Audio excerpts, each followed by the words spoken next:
नमस्कार दोस्तों, आज हम एडुटेरिया बिहार तथ्य संग्रह के अध्याय 2 के बारे में जानने वाले हैं। अध्याय 2 में है बिहार का इतिहास। इसके अंतर्गत हम प्राचीन बिहार का इतिहास जानने का प्रयास करेंगे। प्राचीन बिहार को हम पाषाण काल, वैदिक काल, महाजनपद काल, बौद्ध एवं जैन धर्म, मौर्य एवं गुप्त वंश के बारे में जानने का प्रयास करेंगे। प्राचीन बिहार के इतिहास के स्रोत। प्राचीन बिहार के इतिहास को जानने के लिए दो प्रकार के स्रोत का उपयोग किया जाता है। एक है पुरातात्विक स्रोत, दूसरा है साहित्यिक स्रोत। पुरातात्विक स्रोत के अंतर्गत पूर्व ऐतिहासिक युग के लिए मुंगेर, चिरन जो सारण में है, चेचर वैशाली में है, लेर पटना में है एवं सोनपुर सारण से ताम्र प्रस्तर वस्त्र एवं मृदभांड प्राप्त हुए। मौर्यकालीन अभिलेख लोरिया नंदनगढ़, लोरिया अरेराज, रामपुर आदि स्थानों से प्राप्त हुए हैं।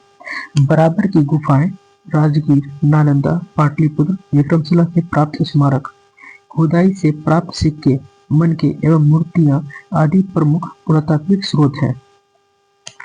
अब आते हैं साहित्यिक स्रोत के बारे में। रामायण, महाभारत, पुराण, बौद्ध रचनाएं, अंगुत्तर निकाय, दीर्घ निकाय, विनय पिटक, जैन रचनाएं, भगवती सूत्र आदि प्रमुख साहित्यिक स्रोत हैं। इसके अतिरिक्त यात्रियों के विवरण जैसे मेगास्थनीज जिन्होंने इंडिका लिखा, फाहियान, इत्सिंग, वेनसांग के यात्रा वृत्तांत, कौटिल्य के अर्थशास्त्र एवं स्थानीय लेखकों के विवरण से प्राचीन बिहार के इतिहास की विस्तृत जानकारी मिलती है। अब आते हैं पाषाण काल के बारे में। प्रागैतिहासिक काल में मानव द्वारा पाषाण मतलब पत्थर का प्रयोग शिकार के लिए किया जाता था। पाषाण के प्रयोग करने वाले काल को पाषाण काल के रूप में या प्रागैतिहासिक काल के रूप में जाना जाता है। पाषाण काल को पत्थरों के प्रयोग एवं मानव विकास के आधार पर 3 भागों में विभाजित किया गया है। पूरा पाषाण काल। इस काल में मानव आखेटक एवं खाद्य संग्राहक था। दक्षिण बिहार में मुंगेर एवं नालंदा से बड़े और खुरदरे पत्थर के कुल्हाड़ी, चाकू, खुरपी आदि प्रमुख प्राप्त हुए हैं। ये अवशेष लगभग 1 लाख ईसा पूर्व के हैं। मध्य पाषाण काल। इस काल में मानव आखेटक, खाद्य संग्राहक एवं पशुपालक था। मानव द्वारा पालतू पशु पहला कुत्ता को बनाया गया था। दक्षिण बिहार में मुंगेर से छोटे आकार के तेज धार वाले औजार प्राप्त हुए हैं। ये अवशेष लगभग 40,000 से 10,000 ईसा पूर्व के हैं। नवपाषाण काल। इस काल में मानव खाद्य उत्पादक हो गया था और मानव बस्तियों में निवास करने लगा था। नवपाषाण काल के अवशेष बिहार के मैदानी भागों से प्राप्त हुए हैं। चिरांद जो सारण में है, चेचर वैशाली, मनेर पटना, सनवार रोहतास से पत्थर एवं हड्डियों के औजार प्राप्त हुए हैं। कैमूर की पहाड़ियों, नवादा और जमुई से गुफा चित्र प्राप्त हुए हैं। ये अवशेष लगभग 2500 ईसा पूर्व के हैं। ताम्रपाषाण काल।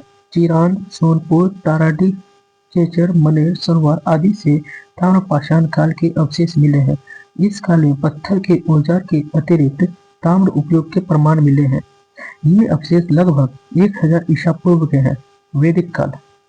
आर्यों द्वारा स्थापित सभ्यता को वैदिक सभ्यता कहा गया है क्योंकि इस सभ्यता का इतिहास वेदों पर आधारित है। वैदिक सभ्यता को 2 वर्गों में विभाजित किया गया है। पूर्व वैदिक काल 1500 से 1000 ईसा पूर्व का काल और उत्तर वैदिक काल 1000 से 600 ईसा पूर्व का काल। पूर्व वैदिक काल। ऋग्वैदिक सभ्यता का विस्तार बिहार के क्षेत्र में नहीं हुआ था।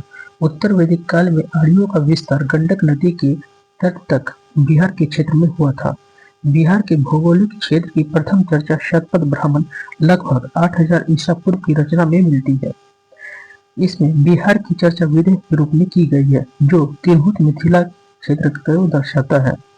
ऋग्वेद में बिहार को कीकट एवं वरात्य शब्द से संबोधित किया गया है। वाराह पुराण में कीकट को पवित्र प्रदेश कहा गया है। महाजनपद काल। प्रारंभ में छोटे छोटे कबीले राजनीतिक केंद्र होते थे। कबीलों के आकार में वृद्धि के कारण राजनीतिक उत्थान हुआ, जिससे कबीलों का विस्तार जन के रूप में, उसके बाद जनपद के रूप में तथा अंत में महाजनपद के रूप में हुआ। इन महाजनपदों का विस्तार उत्तर भारत, पश्चिम भारत, मध्य भारत में था। दक्षिण भारत में मात्र एक महाजनपद तक का प्रमाण मिलता है। ये महाजनपद ही भारत में राजनीतिक उत्थान का केंद्र बना। छठी शताब्दी ईसा पूर्व में बौद्ध ग्रंथ अंगुत्तर निकाय एवं जैन ग्रंथ भगवती सूत्र में 16 महाजनपदों की जानकारी मिलती है। क्रम संख्या महाजनपद, उनकी राजधानी और वर्तमान क्षेत्र में कहाँ स्थित है। क्रम संख्या 1 मगध महाजनपद, इसकी राजधानी राजगिरी या गिरिव्रज थी, जो अभी वर्तमान क्षेत्र में बिहार के पटना, गया, नालंदा।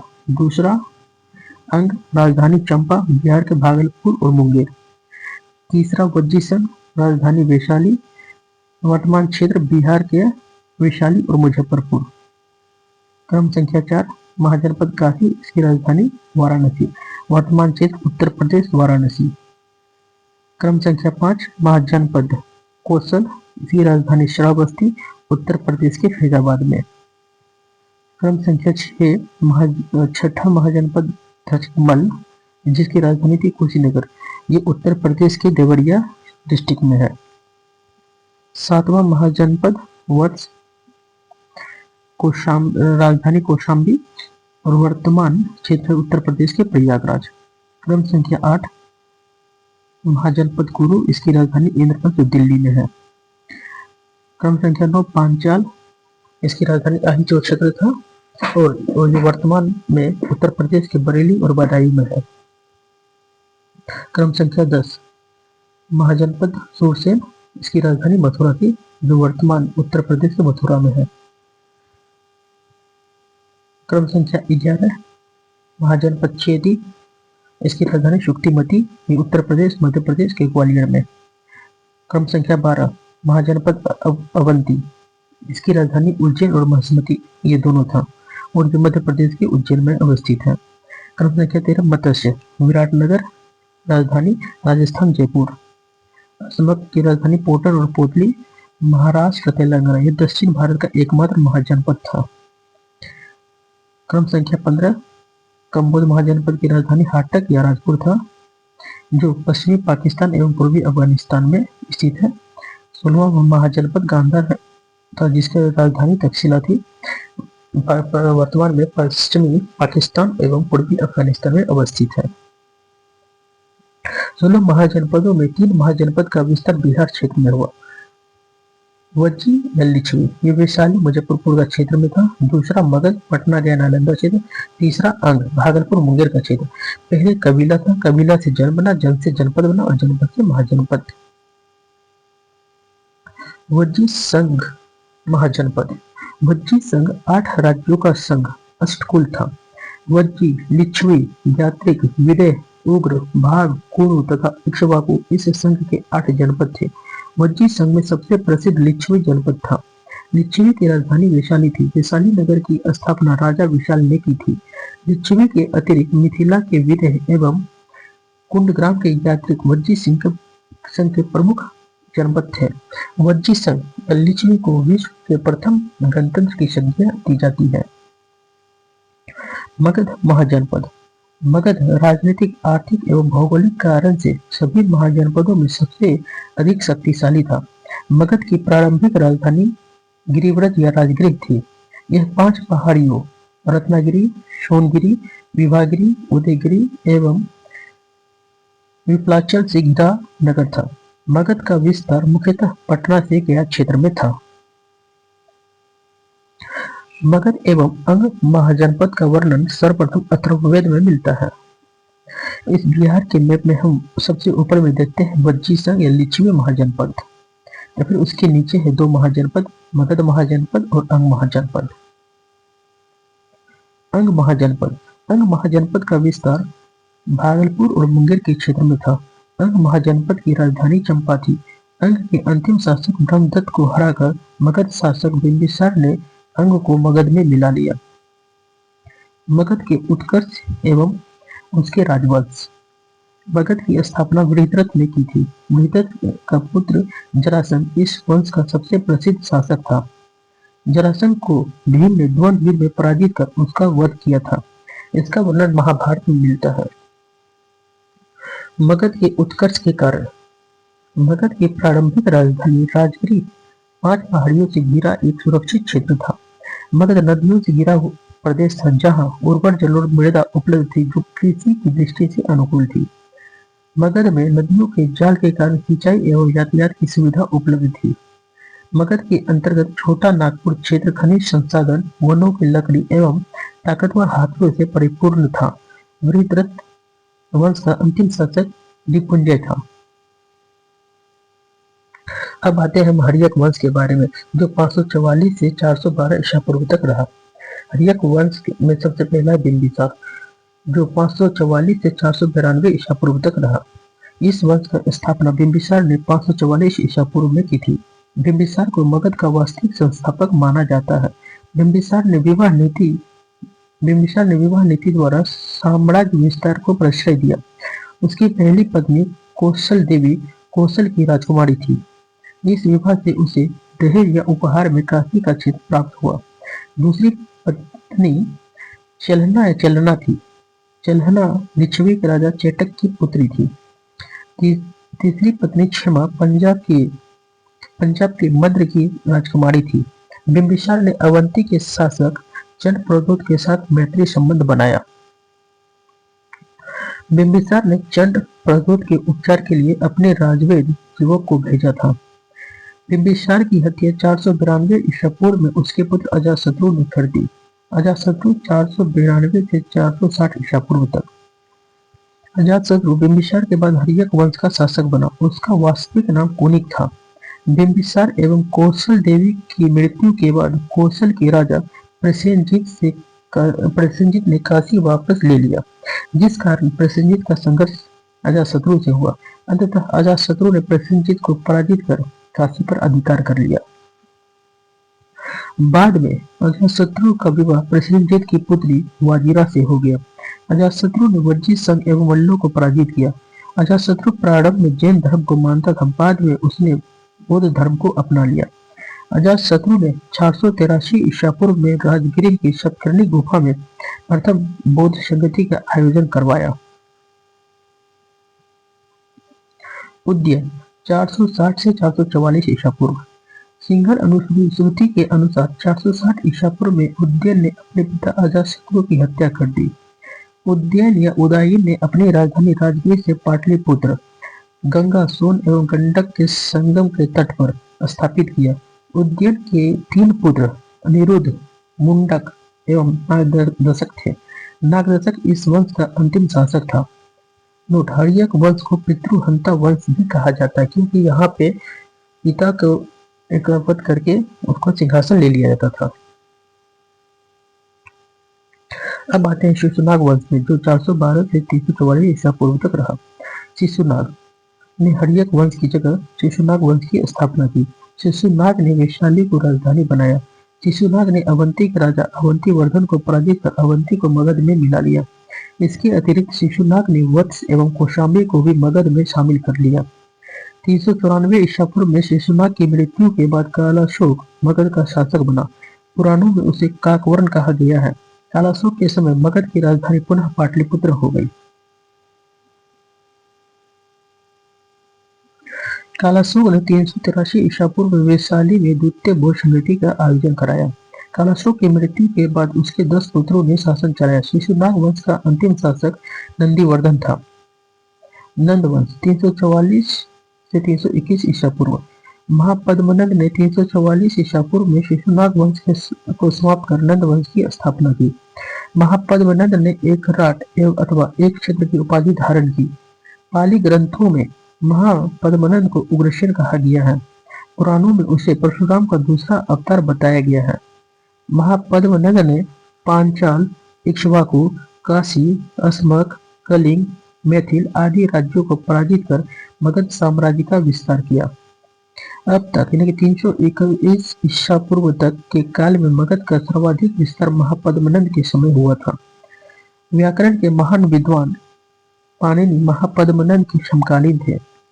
इस वंश का अंतिम शासक घनानंद हुआ। घनानंद के समय ही यूनानी शासक सिकंदर ने भारत पर आक्रमण 326 ईसा पूर्व में किया था। नंद वंश आर्थिक एवं सैन्य रूप से काफी संपन्न था। मगध की सैन्य शक्ति के डर से सिकंदर की सेना ने व्यास नदी पार करने से इनकार कर दिया था। घनानंद ने अपने दरबार में विद्वान ब्राह्मण चाणक्य का अपमान किया था। चाणक्य ने चंद्रगुप्त मौर्य की सहायता से घनानंद की हत्या करवा दी। नंद वंश के पतन के बाद चंद्रगुप्त मौर्य के नेतृत्व में मौर्य वंश की स्थापना हुई।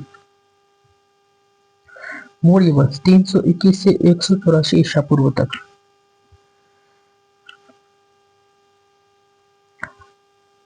जस्टिन तथा स्ट्रोबो ने चंद्रगुप्त मौर्य को सेंट्रोकोट्स कहा, जिसकी पुष्टि विलियम जोन्स ने भी की। प्लूटार्क तथा एरियन ने चंद्रगुप्त मौर्य को एंड्रोकोट्स के रूप में चिन्हित किया। चंद्रगुप्त मौर्य के गुरु चाणक्य कौटिल्य थे। उन्हीं की सहायता से चंद्रगुप्त ने 321 ईसा पूर्व में मौर्य वंश की स्थापना की। चंद्रगुप्त मौर्य ने 305 ईसा पूर्व में सिकंदर के उत्तराधिकारी सेल्यूकस निकेटर के साथ युद्ध किया।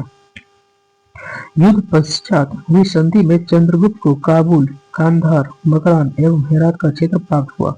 बदले में चंद्रगुप्त ने सेल्यूकस को 500 हाथी उपहार में दिए। युद्ध पश्चात चंद्रगुप्त मौर्य का विवाह यूनानी राजकुमारी हेलेन कार्नेलिया ने सेल्यूकस की पुत्री से हुआ। सेल्यूकस ने चंद्रगुप्त मौर्य के दरबार में राजदूत मेगास्थनीज को भेजा। मेगास्थनीज ने इंडिका की रचना की। चंद्रगुप्त मौर्य के साम्राज्य का विस्तार उत्तर में हिंदुकुश पर्वत ईरान तक, दक्षिण में कर्नाटक तक, पश्चिम में सौराष्ट्र तक तथा पूर्व में बंगाल तक विस्तृत था।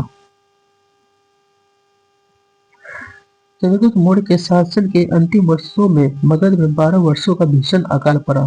चंद्रगुप्त मौर्य अपनी राजगद्दी त्याग कर श्रवण बेलगोला, जो कर्नाटक में है, चंद्रगिरी पर्वत पर तपस्या करने चला गया। चंद्रगुप्त मौर्य जैन धर्म को मानता था। 298 ईसा पूर्व में उसने जैन उपवास पद्धति संलेखना द्वारा अपने प्राण त्याग दिए। बिंदुसार 298 से 272 ईसा पूर्व। बिंदुसार चंद्रगुप्त मौर्य का उत्तराधिकारी था। उसे अमित्रघात, सिंहसेन आदि के नाम से भी जाना जाता है। स्ट्रोबो के अनुसार सीरिया के राजा एंटियोकस ने डायमेकस नामक राजदूत को बिंदुसार के दरबार में भेजा था।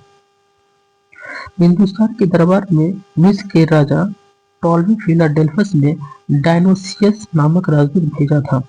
बिंदुसार ने तक्षशिला में हुए विद्रोह को दबाने के लिए अपने पुत्र अशोक को भेजा था। बिंदुसार आजीवक संप्रदाय का अनुयायी था।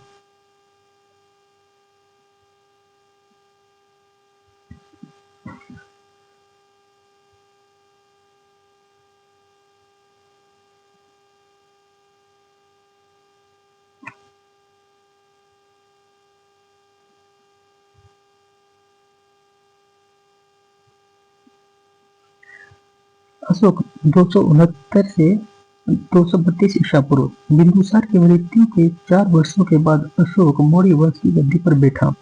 इससे पूर्व वह उज्जैन का राज्यपाल था। पुराणों में अशोक को अशोक वर्धन भी कहा गया है। माचकी एवं गुर्जरा के अतिरिक्त नेत्तूर तथा उद्गोलम के अभिलेख में अशोक नाम का उल्लेख मिलता है। सिंघल अनुश्रुति यानी कि बौद्ध ग्रंथ के अनुसार अशोक ने अपने 99 भाइयों की हत्या कर गद्दी प्राप्त की। हालांकि अन्य स्रोतों से इसकी पुष्टि नहीं होती है। अशोक ने अपने शासन के 9वें वर्ष में कलिंग यानी कि 261 ईसा पूर्व में किया तथा कलिंग को मगध में सम्मिलित किया। अशोक के 13वें शिलालेख में कलिंग युद्ध का वर्णन है। कलिंग युद्ध के बाद अशोक ने बौद्ध धर्म को अपनाया। इससे पूर्व वह शैव धर्म को मानता था। दिव्यावधान के अनुसार उपगुप्त ने अशोक को बौद्ध धर्म की दीक्षा दी। अशोक के शासन के महत्वपूर्ण वर्ष: 9वें वर्ष में कलिंग युद्ध, 10वें वर्ष में बोध गया की यात्रा, 12वें वर्ष में निगाली सागर की यात्रा, 13वें वर्ष में धम्म का शिलालेखों में अंकन, 14वें वर्ष में धम्म महामातुओं की नियुक्ति, 20वें वर्ष में लुम्बिनी की यात्रा। अशोक ने कर घटाकर 1/8 कर दिया। अशोक ने बौद्ध धर्म के प्रचार के लिए अपने पुत्र महेंद्र एवं पुत्री संघमित्रा को श्रीलंका भेजा। अशोक ने तीसरी बौद्ध संगति का आयोजन पाटलिपुत्र में करवाया। अशोक ने लगभग 37 वर्षों तक शासन किया। उसकी मृत्यु 232 ईसा पूर्व में हो गई। अशोक के बाद उसके 10 उत्तराधिकारियों ने शासन किया। ये उत्तराधिकारी कुणाल, बंधुपालित, इंद्रपालित, दशोन, दशरथ, संप्रति, शालिशुक, देवाधर्मन, शतधनुष एवं वृत्रथ थे। मौर्य वंश का अंतिम शासक वृत्रथ था। मौर्य वंश का शासनकाल 137 वर्षों तक का था। मौर्य प्रशासन। मौर्य काल में केंद्र प्रशासन की स्थापना की गई थी। इस व्यवस्था में राजा या सम्राट संपूर्ण व्यवस्था के शीर्ष पर होता था। राजा में प्रशासनिक, सैनिक एवं न्यायिक शक्तियां निहित थी। मौर्य काल में साम्राज्य का विभाजन देश या केंद्र तो फिर प्रांत, विषय, ग्राम में किया गया था। केंद्र प्रशासन में राजा के सहयोग के लिए अमात्य, अमात्य का मतलब होता है प्रशासनिक अधिकारी एवं तीर्थ उच्च अधिकारी होते थे। कौटिल्य के अनुसार प्रमुख तीर्थ अधिकारियों की संख्या 18 थी। प्रमुख अधिकारी निम्नलिखित थे: समाहर्ता, राजस्व विभाग का प्रधान; सन्निधाता, राजकीय कोषाध्यक्ष; शीताध्यक्ष, राजकीय कृषि विभाग का प्रधान; पन्नाध्यक्ष, वाणिज्य विभाग का प्रधान; अक्षपटलाध्यक्ष, महालेखाकार; सैन्य विभाग, सेनापति।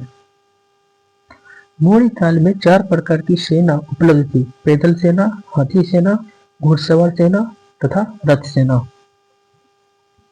न्याय व्यवस्था राजा के अधीन थी, लेकिन राजा के बाद न्याय व्यवस्था न्यायाधीश द्वारा देखा जाता था। न्याय व्यवस्था 2 भागों में विभाजित थी: धर्मस्थीय यानी कि दीवानी न्यायालय, कंटक शोधन फौजदारी न्यायालय। गुप्तचर व्यवस्था के अंतर्गत प्रमुख गुप्तचरों को गुण पुरुष कहा जाता था।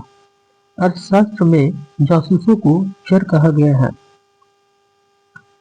गुप्तचर व्यवस्था 2 प्रकार की थी: संस्था और संचार। संस्था, एक स्थान पर रहकर गुप्तचर कार्य करना; संचार, घूम घूम कर गुप्तचर का कार्य करना। मौर्य प्रशासन 5 प्रांतों में विभाजित था। प्रांतों का शासन राजकुमारों द्वारा संचालित किया जाता था। उदाहरण के लिए अवंती का राज्यपाल अशोक हुआ करता था। उत्तरापथ की राजधानी तक्षशिला, दक्षिणापथ स्वर्णगिरी, प्राच्य यानी कि पूर्वी पाटलिपुत्र, अवंती उज्जैनी, कलिंग तोसली। प्रांतों का विभाजन विषय के रूप में किया गया था। विषय का प्रधान विषयपति या प्रादेशिक कहलाता था। विषयों का विभाजन ग्राम के रूप में किया गया था। ग्राम का प्रधान ग्रामिक कहलाता था। 10 ग्रामों के समूह के प्रमुख को गोप कहा जाता था। नगर प्रशासन का संचालन 6 समितियों द्वारा किया जाता था। मेगास्थनीज के अनुसार सभी समितियों में 5 सदस्य होते थे, अर्थात कुल 30 सदस्यों द्वारा नगर का संचालन किया जाता था। अर्थव्यवस्था। मौर्य काल में राजकीय आय का स्रोत कृषि, उद्योग एवं व्यापार था। सर्वाधिक आय कृषि से प्राप्त होती थी। कृषि पर 1/6 कर प्राप्त किया जाता था। सरकारी भूमि को सीता भूमि कहा जाता था। उद्योग एवं व्यापार से 1/10 कर प्राप्त किया जाता था। मौर्य काल में सबसे प्रमुख व्यापारिक बंदरगाह भरूच गुजरात था। करों की चोरी के संदर्भ में मृत्यु दंड का प्रावधान किया गया था। सामाजिक व्यवस्था। कौटिल्य के अनुसार मौर्यकालीन समाज ब्राह्मण, क्षत्रिय, वैश्य एवं शूद्र 4 वर्णों में विभाजित था। मेगास्थनीज के अनुसार मौर्यकालीन समाज 7 वर्गों में विभाजित था: दार्शनिक, किसान, अहीर, कारीगर, सैनिक, निरीक्षक एवं सभापति। कौटिल्य के अनुसार दास प्रथा का प्रचलन था, जबकि मेगास्थनीज ने दास प्रथा का प्रचलन को स्वीकार नहीं किया। मौर्यकालीन समाज में महिलाओं की स्थिति अच्छी थी, लेकिन वेश्यावृत्ति के भी प्रमाण मिले हैं। इस काल में वेश्यावृत्ति करने वाली महिलाओं को रूपाजीवा कहा गया है।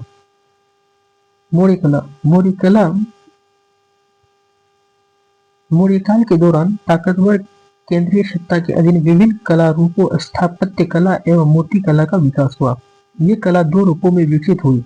राजकीय संरक्षण में विकसित कला को राजकीय कला तथा स्थानीय कलाकारों द्वारा विकसित कला को लोक कला के रूप में जाना जाता है। राजकीय कला के अंतर्गत स्थापत्य कला का विकास सर्वाधिक हुआ। स्थापत्य कला में राजप्रसाद, स्तंभ, स्तूप एवं गुहा विहार प्रमुख है। राजकीय कला के अंतर्गत मूर्ति कला में स्तंभों के ऊपर मूर्ति एवं स्वतंत्र रूप से निर्मित मूर्तियों के प्रमाण मिले हैं।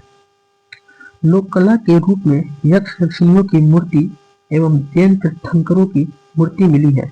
इन मूर्तियों का निर्माण बलुआ पत्थर से किया गया है। इसका प्रमुख उदाहरण दीदारगढ़ जो पटना में है से प्रात यक्षिणी की मूर्ति है। इसके अतिरिक्त लोहानीपुर पटना से जैन तीर्थंकर की मूर्ति भी प्राप्त हुई है। बस आज इतना ही करते हैं। नेक्स्ट बस आज इतना ही करते हैं। अगले दिन हम सब बौद्ध धर्म से स्टार्ट करते हैं। चलिए, धन्यवाद।